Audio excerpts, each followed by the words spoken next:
ଆଚ୍ଛା କହିଲେ, ଏମିତି କେହି ଜଣେ ବି ଅଛନ୍ତି ଯିଏ ଓଡ଼ିଆ କିନ୍ତୁ ଦହିବରା ପସନ୍ଦ କରନ୍ତିନି? ନା, ଏମିତି କେବେ ବି ପସିବୁଲ୍ ନଥିବ, କାହିଁକି ନା ଆମ ସବୁ ଓଡ଼ିଆଙ୍କର ପ୍ରିୟ ଦହିବରା।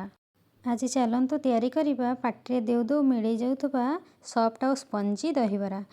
ବିରିକୁ ଓଭରନାଇଟ୍ ବତୁରେଇ ଛାଡ଼ିଦେବେ। ସକାଳୁ ତାକୁ ବ୍ଲେଣ୍ଡିଂ ଜାର୍ରେ ଭଲ ଭାବରେ ଅଳ୍ପ ପାଣି ଦେଇକି ବ୍ଲେଣ୍ଡ କରିଦେବେ।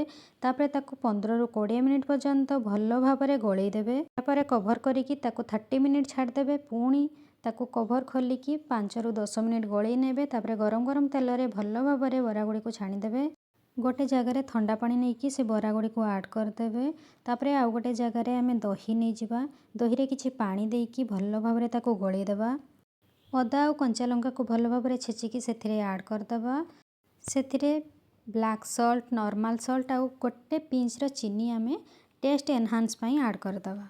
ମୁଁ ଚିନି ଆଡ଼୍ କରିବା ପାଇଁ ଭୁଲି ଯାଇଥିଲି, ସେଥିପାଇଁ ମୁଁ ଲାଷ୍ଟରେ ଆଡ଼୍ କରିଛି। ଆପଣ ଏଇ ଟାଇମ୍ରେ ହିଁ ଚିନିକୁ ଆଡ଼୍ କରିଦେବେ। ଏହାପରେ ୟା ପାଇଁ ଗୋଟେ ଛୁଙ୍କ ପ୍ରିପେୟାର କରିବା, ଯେଉଁଥିରେ କି ସୋରିଷ, କଞ୍ଚା ଲଙ୍କା ଆଉ ଭୃସଙ୍ଗା ପତ୍ର ଦେଇକି ତାକୁ ଭଲ ଭାବରେ ଛୁଙ୍କ ଦେଇଦେବା।